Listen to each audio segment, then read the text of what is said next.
네, 잘 지내셨죠? 날이 꽤 추워요. 오늘은 서울시 버스 전체가 파업 중이라고 그런 소식이 들리기도 했고, 지난 어저께 계속 눈이 오는 바람에 두텁지는 않지만 그렇지 않아도 버스가 다니지 않아서 바쁜 출근길인데 우리의 발걸음을 참 동동 구르며 조심스럽게 했던 눈이 살얼음이 길에 네, 가득 찼던 하루였습니다. 어떠세요, 여러분? 오늘 하루 잘 지내셨나요? 한 주는 어떠셨어요? 네, 주만 사만 주님을 만지며 사랑을 만난다. Falling in love, abiding in Him. 주님 안에서 사랑을 느낀다. 네, 우리는 성경을 통해서 우리를 향한 하나님의 사랑을 느낄 수 있다면 그건 성경 전체뿐만 아니라 이 세상 천지 만물 모든 우주 만물의 섭리의 이치를 이해한 것과 다름이 없다라고 저는 감히 단언하겠습니다. 그리고 저의 이 무모하리만큼 건방진 단어는 성경이 저에게 가르쳐준 메시지입니다. 하나님은 성경을 통해 하나님께서 우리를 얼마나 사랑하고 계시는지를 그 진심을 전해주고자 하셨습니다. 아무튼 성경을 통해 우리는 하나님의 사랑을 만나고 그 사랑을 통해서 우리 사이의 사랑이 지금보다 훨씬 아름답고 따뜻하고 우리의 생명을 살리고 우리의 자존감을 높이고 우리의 삶을 풍요롭고 윤택하게 할 수 있도록 하는 것에 조금 더 우리가 생각과 사고를 집중해 보고자 합니다. 이번 주는 지난주 내용과 본문은 같습니다. 제목도 같습니다. 누구의 죄인가? 라는 제목인데요. 지난주 묵상을 하고 한 주 묵상을 하면서 이 누구의 죄인가? 라는 부분은 이 종교를 가지고 있든 있지 않든 또는 기독교 신자이든 아니든 우리 인간임은 누구나가 한 번쯤 대부분의 경우 어쩌면 매일 생각해보고 자문해보고 또는 어떤 상황에 처해 있을 때 그 상황에 직접적으로 간접적으로 연관된 사람들에게 묻는 질문이 아닌가 싶어요. 도대체 왜 이렇게 됐는가? 누구의 죄인가? 누구 때문인가? 라는 겁니다. 그래서 2편을 준비했습니다. 네. 자, 오늘 첫 페이지가 길었는데 지난주에 이어 누구의 죄라는 제목으로 같은 본문 여절을 가지고 다른 시야, 다른 각도, 다른 관점에서 또 한번 우리가 묵상해 보도록 하겠습니다. 자, 본문 지난주와 같습니다. 제가 다시 한번 읽어 드릴게요. 요한복음 9장 1절에서 5절입니다. 예수께서 길을 가실 때에 날 때부터 맹인된 사람을 보신지라. 제자들이 물어 이르되 라삐여 이 사람이 맹인으로 난 것이 누구의 죄로 인함이니이까? 자기니이까 그의 부모니이까? 예수께서 대답하시되 이 사람이나 그 부모의 죄로 인한 것이 아니라 그에게서 하나님이 하시는 일을 나타내고자 하심이라. 때가 아직 낮음에 나를 보내신 이의 일을 우리가 하여야 하리라. 밤이 오리니 그때는 아무도 일할 수 없느니라. 내가 세상에 있는 동안에는 세상의 빛이로라. 아멘. 5절부터 볼까요? 내가 세상에 있는 동안에는, 즉 예수님께서 세상에 있는 동안에는 세상의 빛이로라. 네, 예수님은 지금 세상에 없으시죠? 없으신가요? 있으시죠? 있으신가요? 어디 계신가요? 지금 우리가 예수님의 얼굴을 마주 대하고 있죠? 성경 말씀. 이게 무슨 똥단지 같은 소리인가? 요한복음 1장을 읽어보십시오. 천천히 소리내서 또박또박 최소한 7번 이상 반복해서 읽어보십시오. 네, 예수님은 말씀입니다. 말씀은 세상을 창조했습니다. 그 말씀이 빛으로 이 세상에 왔습니다. 이 세상은 그 빛을 알아보지 못합니다. 지금도 예수님이 세상의 빛으로 살아계신다라고 했을 때 그 말이 하고 언뜻 이해가 되지 않으시면 어쩌면 여러분은 성경의 말씀들을 충분히 이해하지 못하고 계시는 게 아닌가라고 자문해 보시는 게 어떨까요? 특히 요한복음 1장, 여러분 창세기 1장과 더불어 요한복음 1장 다시 얘기하겠습니다. 천천히 소리 내서 또박또박 반복해서 7번 이상 읽어보십시오. 적어도 다른 거는 모르겠으나 하나님과 예수님과 성령님, 하나님에 대해서 지금보다 훨씬 많은 부분 이해할 수 있게 될 것이고, 그로 인해서 성경 그 나머지 부분을 읽어가는 데 있어서 조금 더 여러분이 많은 이해의 폭을 좀 가지실 수 있으실 겁니다. 자, 예수님은 지금 세상에 빛으로 살아 계십니다. 4절 볼게요. 때가 아직 낮음에 나를 보내신 이의 일을 우리가 하여야 하리라.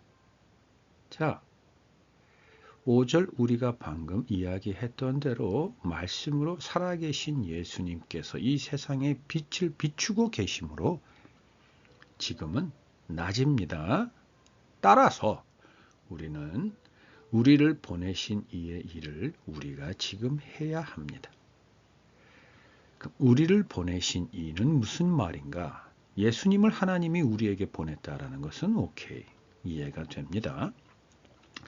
지난주 우리 1편에서 잠깐 말미에 이런 얘기를 나눴는데, 우리를 구원하기 위해서 하나님께서는 예수님을 보내셨습니다. 그리고 우리가 구원받았습니다. 아멘. 자, 그러면 지금 이 땅에 남아있는 잃어버린 하나님의 자녀들을 구원하기 위해서 하나님은 누구를 보내십니까? 당연히 예수님이 말씀으로 지금 세상의 빛으로 살아 계신다면서요. 그러면 그 예수님을 통해서 구원하면 되는 것 아닌가요? 맞습니다. 정답입니다. 정답이란 표현을 제가 쓰기는 좀 외람됩니다. 저는 정답을 얘기할 만하니까 자격도 없고 깜냥도 안 됩니다. 성경이 그렇게 이야기하고 있습니다. 지금도 말씀, 즉 예수님이 살아서 빛으로 역사하고 계시니 그 빛 앞에 노출되는 사람들은 낫에 살고 있는 사람들이며, 그들은 얼마든지 예수님, 즉 말씀, 즉 빛을 통해서 구원받습니다. 맞습니다. 옳습니다. 아멘, 아멘, 아멘입니다. 그런데 아직 그 빛을 알아보지 못하고 깨닫지 못하는 어둠 속에 있는 이들에게는 하나님께서 누구를 통해서 살아계신 빛, 즉 말씀인 예수님께 인도하고 구원해야 하겠습니까? 이제는 우리가 해야 합니다.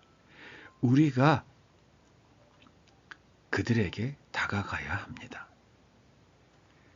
하나님인 예수님께서 죄인인 우리에게 우리와 같은 인자의 모양으로 벌레만도 못한 우리에게 다가오셨던 것처럼 우리는 빛 안에 거함으로 해서 평안과 사랑과 하나님의 성실하심과 신실하심과 인자하심과 풍성한 긍휼을 누리고 그 안에서 행복하고 기뻐하고 감사하며 하나님 이름을 높이 부르며 찬양하는 이 삶을 잠시 등 뒤로 하고 어둡고 습하고 괴롭고 울부짖어야 하고 질병과 미움과 원망과 싸움과 다툼과 허랑방탕함과 살인과 온갖 나쁜 것들이 난무하고 있는 곳에 이제 우리는 가야 합니다.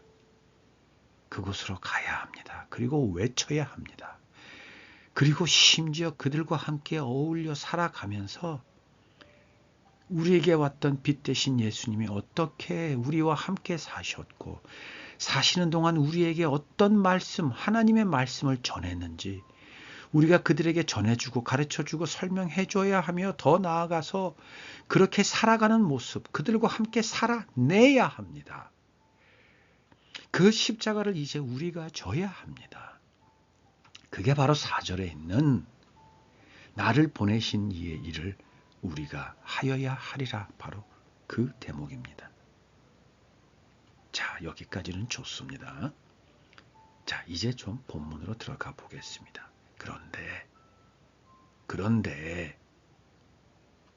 그런데 내가 날 때부터 맹인입니다.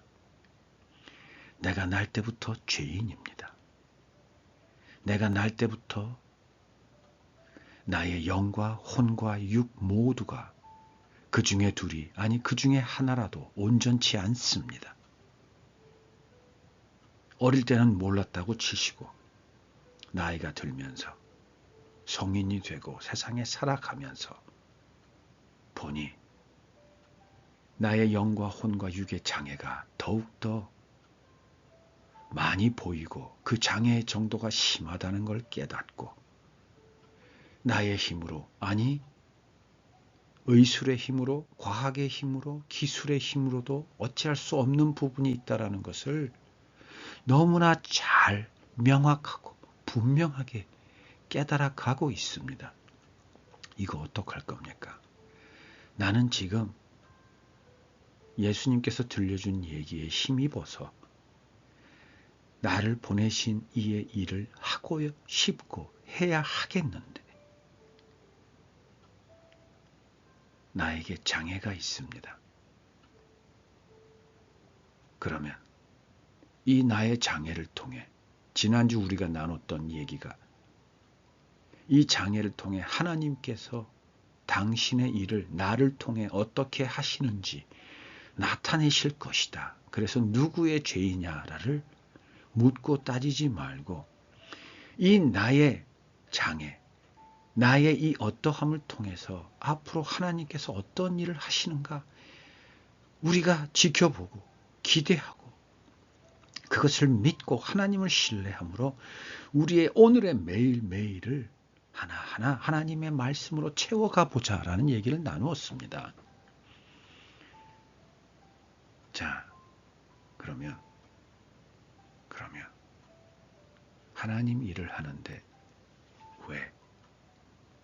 왜 영과 혼과 육의 일부분이나마 또는 전부 왜 우리가 장애를 가져야 했습니까? 온전하고 보다 완전하고 바른 상태에서는 그 일을 할 수 없었던 걸까요?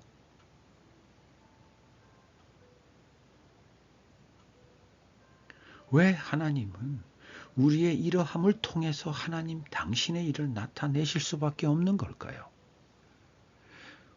우리 어릴 때 힘들 때, 정말 공부하기 힘들 때, 지금 생각해보면 참 사소한 건데 말입니다. 그렇죠?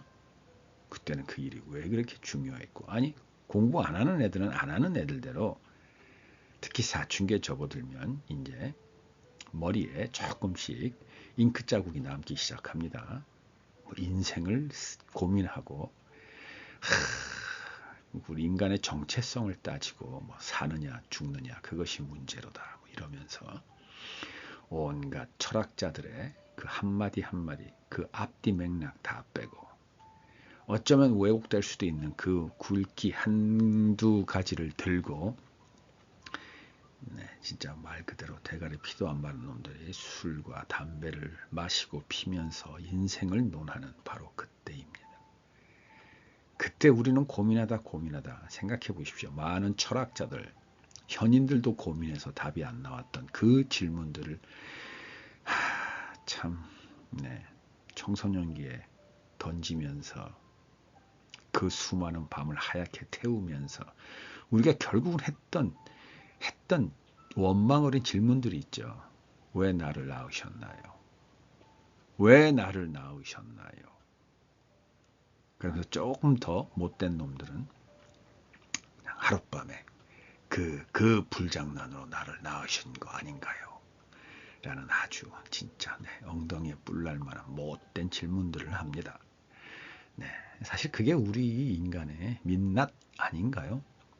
또 그러면서 크는 게 우리고 우리의 허물이 있습니다. 이 허물이 어떤 사람들에겐 이게 이제 장애로 남아요. 상처로 남고 그래서 나중에 이것이 덧나고 여기서 어떤 사건 사고가 교차하면서 그 사람이 실수하는 판단, 잘못하는 판단 등을 하면서 그 사람의 인생이 꼬이고 결국은 영이든 혼이든 육이든 장애가 생깁니다. 심지어 우리가 살고 있는 사회, 즉 나라에는 법이라는 게 있습니다. 그래서 나중에는 법의 처벌까지 받게 되어서 수감 생활을 하는 경우까지도 있습니다. 또는 도덕적으로, 윤리적으로 사회에서 손가락질 받고 외면당하는 경우도 생깁니다. 이건 누구? 정말 우리가 했던 얘기대로 왜 나를 낳으셨나요? 부모가 짊어져야 되는 죄인가요? 자녀로부터 당신은 왜 나를 낳으셨어요? 라는 질문을 받는 부모는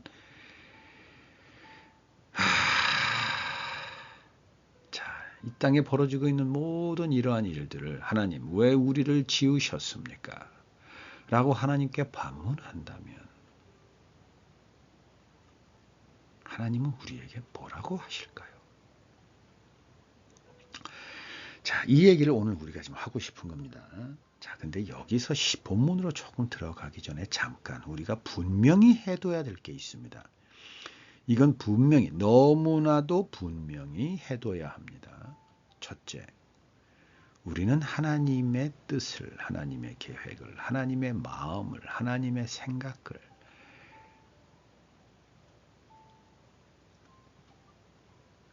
알 수 없습니다. 이해할 수 없습니다. 하나님께서 언어로 설명을 하시던 세상 만물의 이치, 섭리로 설명을 하시던 과학자나 많은 전문가들을 통해 우리에게 설명해 주시던 우리가 하나님을 이해할 수 없습니다. 알 수도 없습니다. 구약에서도 하나님은 당신의 모습을 보여주실 때 정말 제한적으로 보여주셨는데 바람으로, 구름으로, 소리로 보여주셨습니다. 때로는 불로, 때로는 구름으로, 때로는 연기로 보여주셨습니다. 성령 하나님의 일조차 우리는 볼 수도 없고 느낄 수도 없습니다. 부는 바람으로 바람이 있다는 건 알고 있으나 어디에서 와서 어디로 가는지조차 우리는 알 수 없습니다. 여러분, 그거 분명히 해야 합니다. 따라서 당신은 왜 나를 낳으셨나요? 하나님은 왜 우리 인간을 창조하셨나요? 지으셨나요? 라는 질문에 하나님께서 답하신다 하실지라도 우리는 그 답을 온전히 이해할 수 없을 겁니다. 맞죠?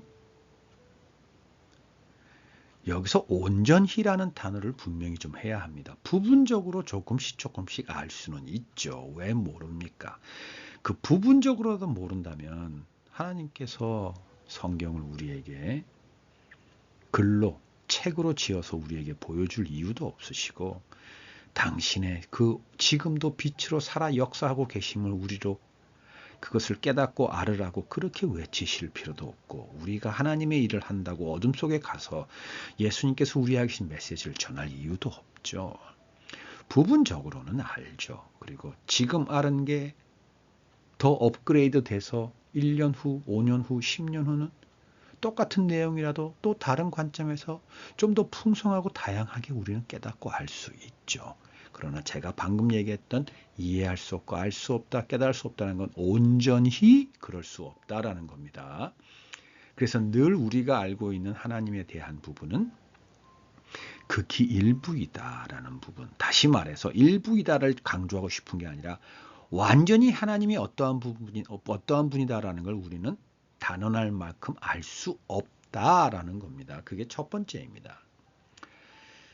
자, 두 번째는 하나님이 우리에게 답해 주신다 할지라도 하나님의 입장과 우리의 입장은 다릅니다. 하나님은 창조주 하나님입니다. 우리는 피조물, 하나님의 모양과 형상을 닮았고 우리 안에 하나님의 호흡이 있다 하더라도 우리 안에 성령 하나님께서 내주한다 하실지라도 우리는 하나님을 담고 있는 성전, 하나님의 뜻에 따라 우리의 손과 발을 내어드리는 하나님의 피조물, 선한 청지기, 귀한 종이 될지언정 하나님의 모양과 형상을 닮은 하나님의 자녀이기는 하지만 하나님일 수는 없습니다. 우리가 우리 부모님의 마음을 다 헤아릴 수 있나요? 없죠. 없어서 부모와 자식 간의 사랑은 내리사랑이라고 하죠. 우리가 부모의 마음을 온전히 이해할 수 있다면, 다 이해할 수 있다면 부모 자식 간의 사랑은 올라갈 수 있는 사랑도 되지만 그럴 수 없습니다. 그래서 우리도 결국은 결혼하고 자녀를 낳아서 부부간의 많은 애정과 더불어 많은 원망과 미움과 갈등 속에서도 그리고 그 갈등, 원망, 미움 속에서 우리가 함께 낳은 자녀들을 함께 사랑하고 키워내야 한다라는 그 본능과도 같은 절대 명제 아래서 어쨌든 자기 자신을 죽이고 상대방을 위로하고 격려하고 함께 살아가면서 자녀들을 통해서 부모의 마음을 조금 우리는 헤아리고 이해해 가는 거죠. 그리고 그 자녀가 또한 성장해서 결혼하고 그 자녀가 자녀를 낳았을 때 우리는 조금 더 우리 부모가 우리를 어떻게 키웠는지를 어떤 마음이었는지를 조금씩 깨달아가죠. 자, 그렇다고 한다면 그래서 내가 죽기 전에 시간이 되었을 때 내 부모가 나를 생각했던 그 마음과 생각을 내가 죽기 전까지 살아냈다면 그걸 온전하게 내가 다 알 수 있을까요? 그럴 수 없죠.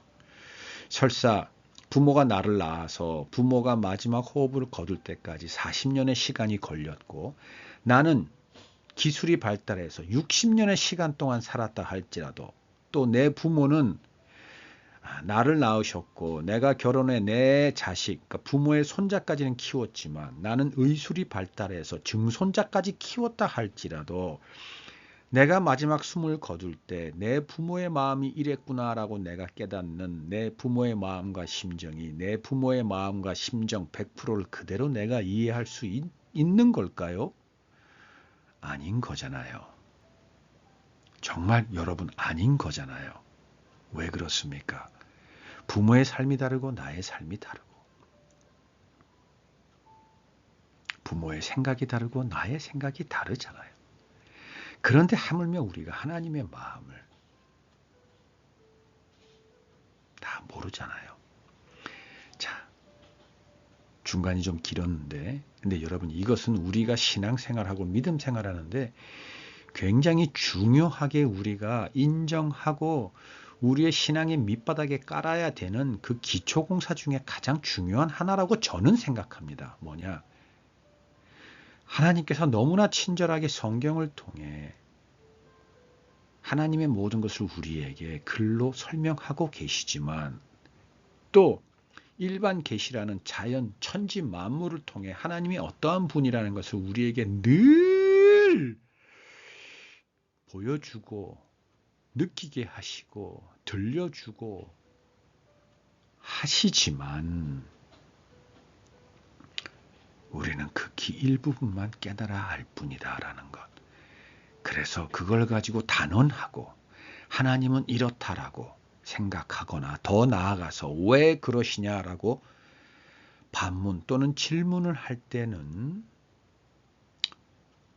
한 번 더 생각해보고 바른 질문을 하는 건지 좀 생각을 해보고 그 이후에 하나님께서 답을 주신다 할지라도 그 답을 내가 온전히 깨달을 수 없다라는 것을 알아 결국은 늘 우리의 신앙과 우리의 믿음은 겸손해야 하겠다라는 겁니다. 참 길었네요. 자, 본론으로 들어가겠습니다. 여러분, 하나님이 우리를 지으실 때 어떤 마음으로 지으셨을까요? 어떤 마음으로 지으시고 어떻게 지으셨을까요? 다시 말해서 왜 우리를 만드셨을까요? 왜?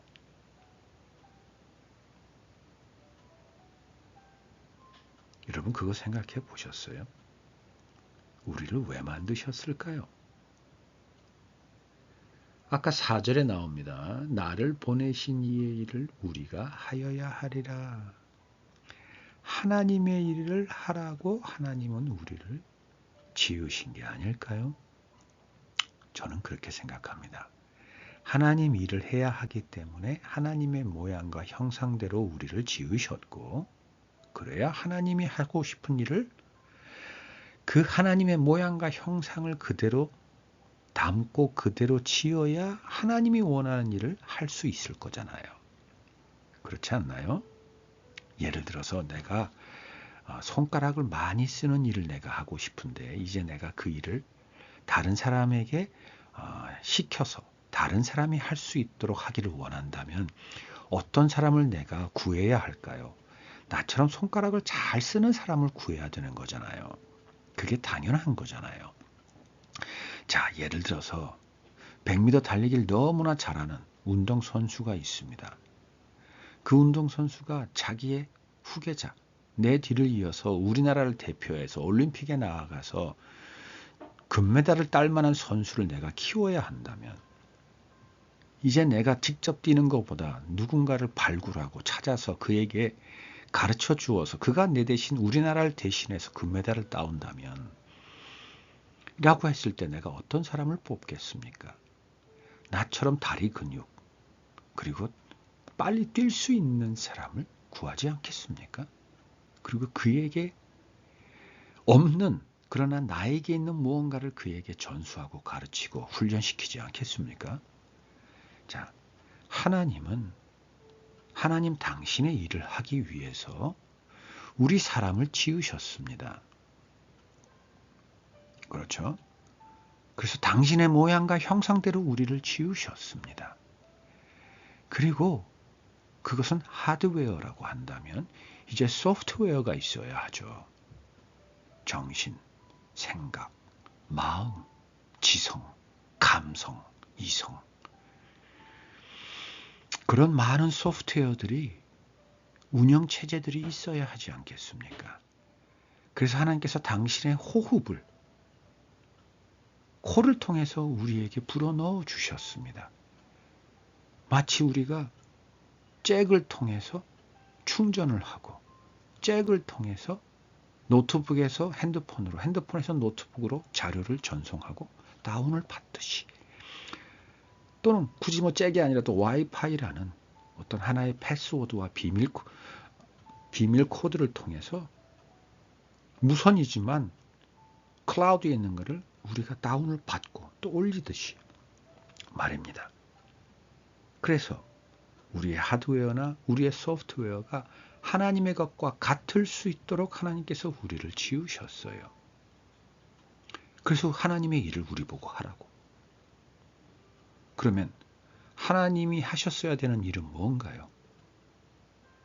하나님이 지으신 천지 만물을 잘 다스리고 잘 운영하고 그 속에 있는 생명과 더불어 우리의 숫자도 더욱더 많아져서 풍성하게 채워지라고. 그래서 뭘 하라고? 그 일을 해야 되는데 그 일을 해서 하나님이 얻고자 하는 게 뭐였을까요? 그 일을 통해서 하나님께서 추구하고자 했던 게 뭘까요? 하나님이 지으신 천지, 그리고 마지막 여섯째 날 지은 그 천지를 잘 운영해서 천지에 있는 생명들이 너무나 잘 보존되고 그 수가 많아지고 조화롭고 아름답고 평화롭게 될 수 있도록 운영하는 사람까지 만들어서 그 사람의 숫자도 많아지고 풍성해져서 결국은 하나님께서 그것을 통해 바라는 게 뭐였을까요? 사랑이 충만한 거였습니다. 여러분, 그게 하나님의 뜻이었습니다. 왜냐하면 하나님은 사랑이시기 때문에 그렇습니다. 그리고 그 사랑을 잘 운영하기 위해서 하나님을 꼭 닮은, 하나님을 대신해서 그 사랑을 실현시킬 수 있는 존재가 바로 하나님이 직접 손으로 지으신, 당신의 모양과 형상대로 지으신, 그리고 당신의 호흡을 코를 통해 불러 넣어주신 우리 사람들이란 말입니다. 하나님은 그렇게 우리를 지으셨습니다. 그런데 우리는 지금 왜 우리를 지으셨나요? 우리를 왜 만드셨나요? 우리를 왜 이따구로 만드셨고, 왜 이따구로 내팽개쳐 두시고, 이따구 장애가 될 때까지 당신은 뭘 하셨나요? 라고 우리는 하나님에게 묻고 있습니다. 그러면서 우리는 이게 우리의 죄가 아니고 이것을 통해서 당신이 하시는 일을 나타내고자 한다면 이 원망을 다 당신이 다 받으셔야 합니다. 라고 하나님을 판단까지 하고 있는 걸까요? 하나님은 그걸 모르시고 지으셨을까요? 이 질문은 좀 선을 넘은 질문이기는 한 것 같습니다. 여기서 선을 넘었다는 건 잘못된 질문이라는 게 아니라 이 질문에 대해서 우리가 서로 이야기를 하고자 한다면 좀 더 진솔해지고 이렇게 일방적인 채널이 아니라 정말 여러분과 제가 오프라인에서 얼굴과 얼굴을 맞대고 충분한 시간을 거쳐서 우리의 삶이 어땠으며 나의 오늘이 어떻고 나의 영과 혼과 육이 어떤지도 충분한 어떤 이해관계가 생긴 다음에 얘기를 한다면 좋겠다라는 생각이 들어서 선을 넘었다는 얘기입니다. 자, 이 질문 다시 제가 다시 돌아가겠습니다. 아무튼 여러분, 우리는 하나님께 그렇게 원망하고 묻고 따지고 심지어 하나님을 판단합니다. 여러분, 그러면 그 하나님의 마음은, 지금 그것을 듣는 하나님의 마음은, 하나님이 우리에게 하시는 말은 뭘까요? 자, 여기서 말하는 하나님이 하시는 답은 이거 아닐까요? 라는 것은 제가 여러분에게 다시 질문하는 듯한 문장으로 여러분에게 저의 생각을 얘기해 줄 겁니다. 하나님의 답은 저는 모릅니다. 그 답을 여러분이 궁금해하시면 여러분이 기도를 하시고 말씀을 읽고 삶 속에서 하나님의 말씀과 더불어 살아가시면서 하나님이 여러분에게 들려주시는 답을 직접 찾으십시오. 들으십시오. 하나님의 음성을 들으십시오. 물론 우리가 전제했던 것처럼 온전히 완전히 다 이해할 수는 없지만 어쨌든 하나님께서는 우리에게 그럼에도 불구하고 우리가 물어본 질문에 대한 답을 분명히 해주시는 하나님이십니다.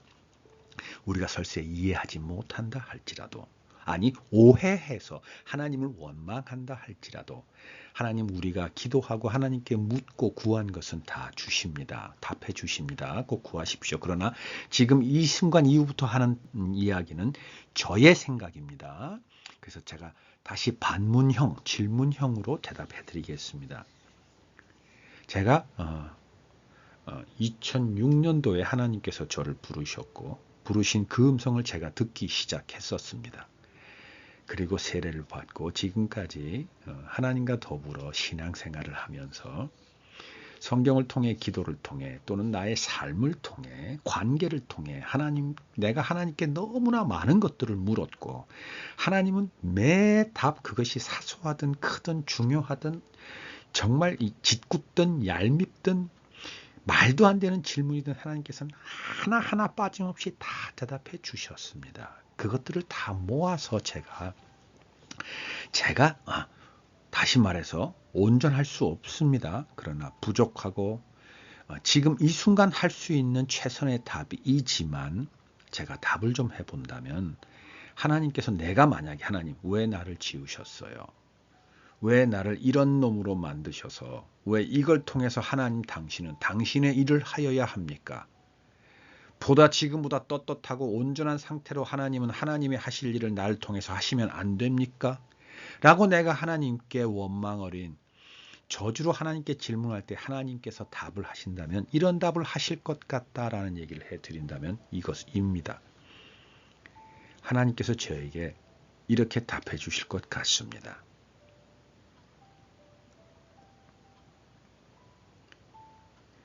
너는 지금 어떠한 일을 어떠한 상태가 되고 싶은가라는 것을 바라보고 있고 그것에 집중하고 있구나. 네?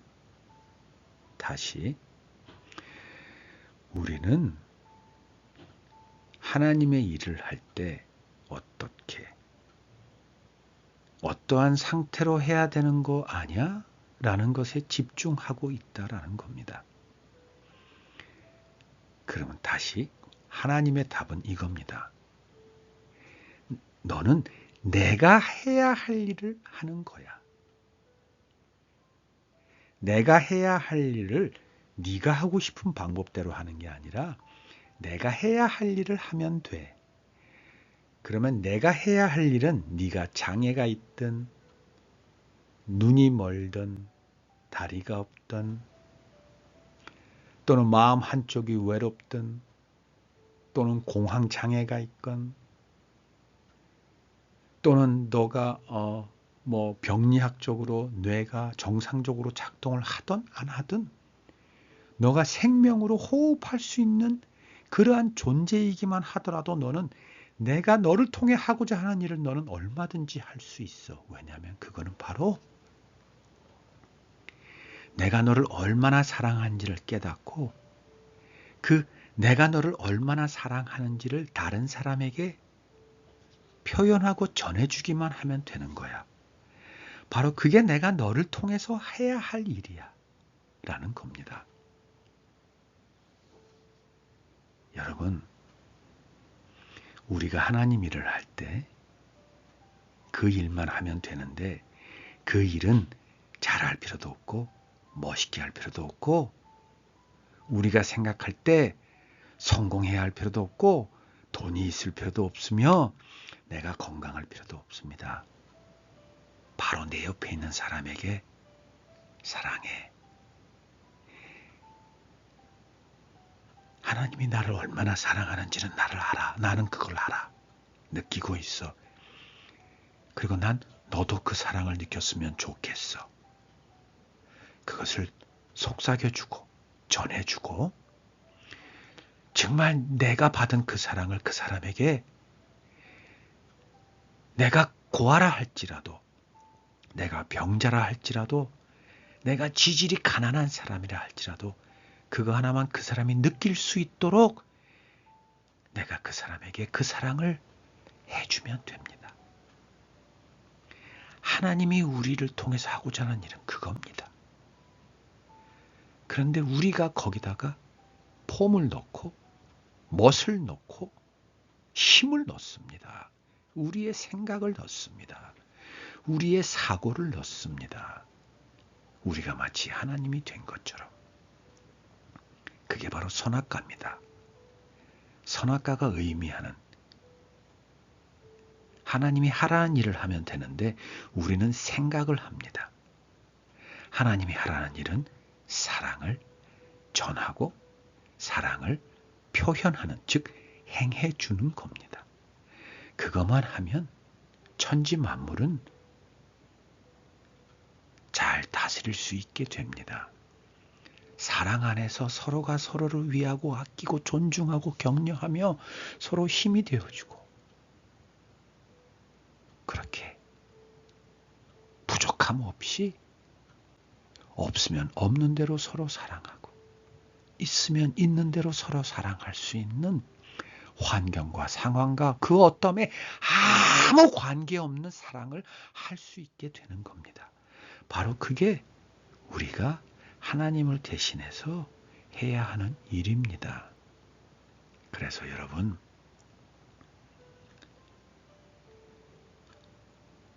왜 우리의 이러함을 통해서, 장애를 통해서, 우리의 이러한 어려운 상황을 통해서 당신은 당신의 일을 하여야 합니까? 라는 질문 하지 마시고, 내가 어떻게 하나님이 날 통해서 하고자 하시는 그 일을 내가 어떻게 할 수 있는지,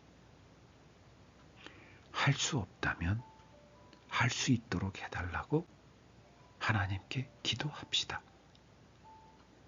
그리고 더 내가 무언가를 하고 싶다면 성경을 펼쳐서 하나님께서 예수님을 통해서 어떻게 그 일을 하셨는지, 예수님께서는 그 일을 하는 동안 어떠한 상황에 처했을 때 어떻게 하라고 성경을 통해서 나에게 가르쳐주고 계시는지 우리가 그것을 읽고 묵상하고 한번 깨달아 보십시다. 그러다가 이러면 되는 걸까? 라는 생각이 든다면 그대로 한번 해보십시다. 그렇게 하고 있다면 설사 내가 누군가를 온전히 아직은 사랑하지 못한다 할지라도 그러기 위해서 매일 매 순간 내가 하나님께 묻고 기도하고 성경을 읽고 깨닫는 대로 지켜 행하고 있다면 그런 나를 바라보면서 하나님은 뭐라고 하실까요? 아이고, 아직도 그걸 못하고 있나라고 하실까요? 아이고, 니는 안 되겠다. 네가 좀 장애인으로 돼서 멋있게 그런 장애를 통해서 내가 이만큼 영광스러운 존재다라는 걸 한번 나타내 볼라 했는데 니는 안 되겠다. 그러실까요? 제가 아는 하나님은 그렇지 않았습니다. 괜찮아. 괜찮아. 잘하고 있는 거야. 잘하고 있는 거야. 못해도 좋아. 괜찮아. 그 사랑 불씨 아직 네 속에 있지? 잘 붙들고 그것이 활활 타오르든 타오르지 않든 그 불씨 그대로 잘 지키고 있고 네가 힘이 된다면 네 옆에 있는 사람들에게 그 불씨를 전해주고, 아니 전해주지 못해도 돼. 그 불씨의 따뜻함을 그들이 느낄 수 있도록 네가 그들의 팔을 잡고 당겨줘봐. 네가 그들을 안아줘봐. 그래서 그들이 네 속에 있는 불씨를 느낄 수 있도록 해줘봐. 그것도 안 되겠니? 괜찮아. 괜찮아. 괜찮아. 내가 다가갈 때까지 조금만 기다려줘. 그런 아버지였습니다. 그런 하나님이셨습니다. 지금도 그렇고 앞으로도 그런 분이십니다. 여러분, 이걸 가지고 기도해 보십시오. 이 마음을 가지고 성경을 보십시오. 여러분, 이건 누구의 죄냐가 아닙니다. 내가 누구이냐이며 내가 무엇을 할 때 가장 아름답고 빛나며 내가 이 땅에 존재하는 가치가 비로소 조금씩 조금씩 갖추어져 가느냐입니다. 누구의 죄냐라는 것은 우리가 우리에게 던지는 왜곡된 우리끼리 나누는 이건 할 필요 없겠네요. 아무튼 여러분, 누구의 죄냐라는 질문은 본질에서 벗어나도 아주 멀리 벗어난 질문입니다. 여러분, 1절 예수께서 길을 가실 때에 날 때부터 맹인된 사람을 보신지라. 날 때부터 맹인입니다. 날 때부터. 그러면 이 맹인이 잘못된 겁니까? 날 때 그렇게 났습니다. 그의 존재는 맹인으로서 충분한 온전한 가치가 있기 때문에 그렇게 난 겁니다. 나머지 수십만 명의 사람들은 볼 수 있는데 그 사람 한 명 볼 수 없다고 해서 그 사람이 가치가 없는 사람입니까?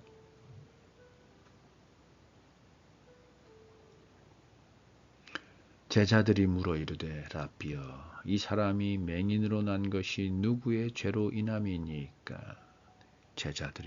제자들의 그 수준에서 자기들의 관점에서 자기들이 알고 있는 세상의 기준으로 보니 이건 죄에 대한 거구나 라고 해서 묻죠. 심지어 그의 죄로 인함이니까 아니면 부모니까 라고 묻습니다. 근데 예수님은 뭐라고 답하시죠? 아니, 하나님이 일을 하실 거야. 그 애를 통해서. 그러면 그를 통해서만 하나님이 일을 하시겠습니까? 아니죠. 지금 그 하나님이 하시는 일을 누구의 죄냐고 이상하게 본질에서 벗어나도 너무나 멀리 벗어난 자기들의 생각대로 정죄해버리는 질문을 하는 저 제자들을 통해서도 하나님은 하나님의 일을 하실 거죠. 실제로 12제자들 다 귀하게 쓰임 받았습니다. 지금은 제자들이 이런 본질에서 벗어난 질문을 하지만 그들을 통해서도 하나님은 하나님의 일을 하십니다. 예수님을 통해서도 하나님의 일을 하셨고 맹인을 통해서도 하나님은 하나님의 일을 하셨고 제자들을 통해서도 하나님은 하나님의 일을 하셨고 심지어 예수님을 판 가룟 유다를 통해서 예수님을 십자가에 매 달으라고 예수를 말도 안 되는 죄를 뒤집어 씌워서 본디오 빌라도에게 십자가에 매 달으라고 그렇게 외쳐댄 바리새인들, 서기관들, 종교 지도자를 통해서도 하나님은 당신의 일을 하셨습니다. 그 일이 뭔가요? 나는 너희를 사랑한단다. 서로 사랑하고 그 사랑으로 너희를 위해 만들어 놓은 천지를 사랑으로 채우고 풍성하고 아름답게 가꾸렴. 그래서 그 안에서 너희가 서로 사랑하는 그 사랑이 온전케 되렴. 그리고 그 온전한 사랑 안에서 너희의 수가 가득 차렴. 그럴 때 그 사랑이 더욱더 풍성해진단다. 100명이 서로를 사랑하는 그 세상과 수십만 명이 서로를 사랑하는 세상은 어느 세상이 더 풍족하겠습니까? 당연히 10만 명이겠죠. 그런데 거기서 사랑이 빠지면 오히려 그 10만 명이라는 숫자는 서로를 미워하고 원망하니 그 세상은 더욱더 참 죽을 맛인 세상이 되겠네요. 아무튼 여러분, 우리는 그런 존재입니다. 누구의 죄냐? 그거 따지지 마시고 사랑하는 것에 우리의 인생 전부를 겁시다. 내 호흡을 걸어버립시다. 내 심장을 사랑을 위해 하나님에게 드리십시다. 그럴 때 우리의 인생은 기가 막히게 멋있어지고 폼나고 아름다워집니다. 하나님을 닮아버립니다. 여러분, 그것만큼 멋있는 거 없습니다.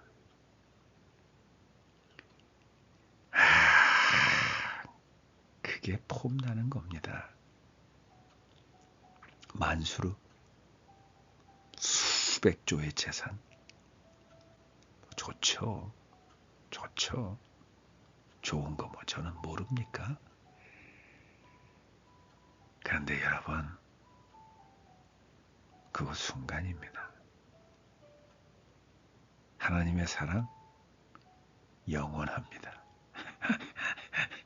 그 영원한 거 붙들고 좀 삽시다. 아따, 그 좀.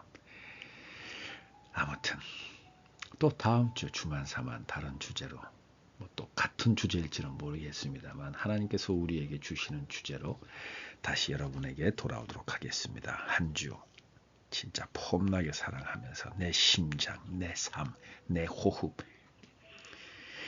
다 하나님께 드리면서 살아가는 한 주 되시기 바랍니다.